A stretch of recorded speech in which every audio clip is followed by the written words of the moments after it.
ቀኖ እንዴት እንደሚውሉ የሚወሰነው ጠዋት በመታደርጓቸው የመጀመሪያዎቹ 30 ደቂቃዎች እንደሆነ ያውቃሉ? ብዙዎቻችን ሙሉ ቀን ድብርት፣ ስንፍና ወይም ጭንቀት የሚሰማን ለምን እንደሆነ ግራ ይገባናል።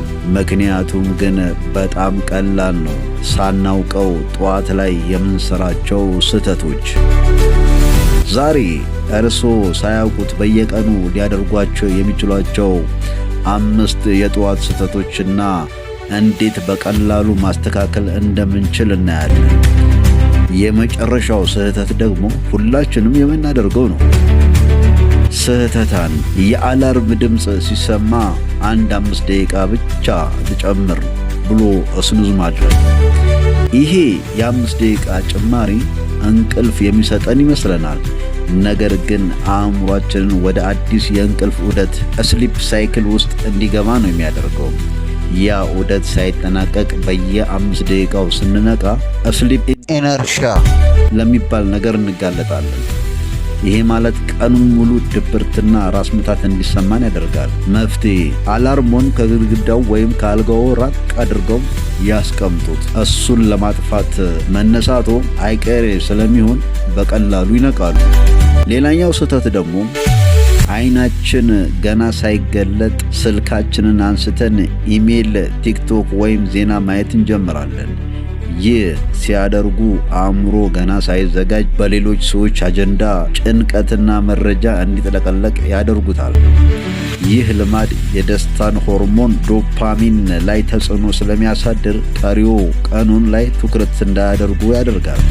ስህተት 3 ለ7 ወይም ለ8 ሰዓታት ተኝተን ስንነሳ ሰውነታችን በጣም ውሃ ጠምቶት ዲሃይድሬት ሆኖ ነው የሚነቃው።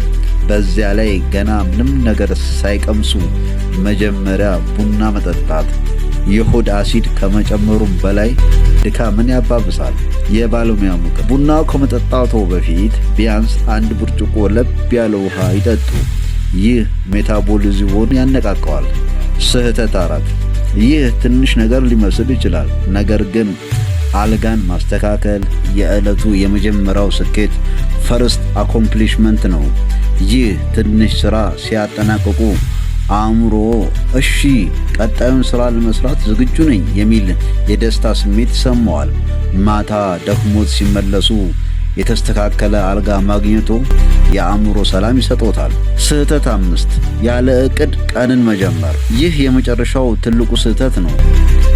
ጠዋት ተነስቶ ዛሬ ምን ልስራ ብሎ ማሰብ ጠዋት ላይ የአእምሯችን የመወሰን አቅም ዲሲዥን ሜኪንግ ፓወር ከፍተኛ በሆነበት ሰዓት ምን እንደምንሰራ በማሰብ ብቻ ኃይላችንን መጨረስ የለብንም።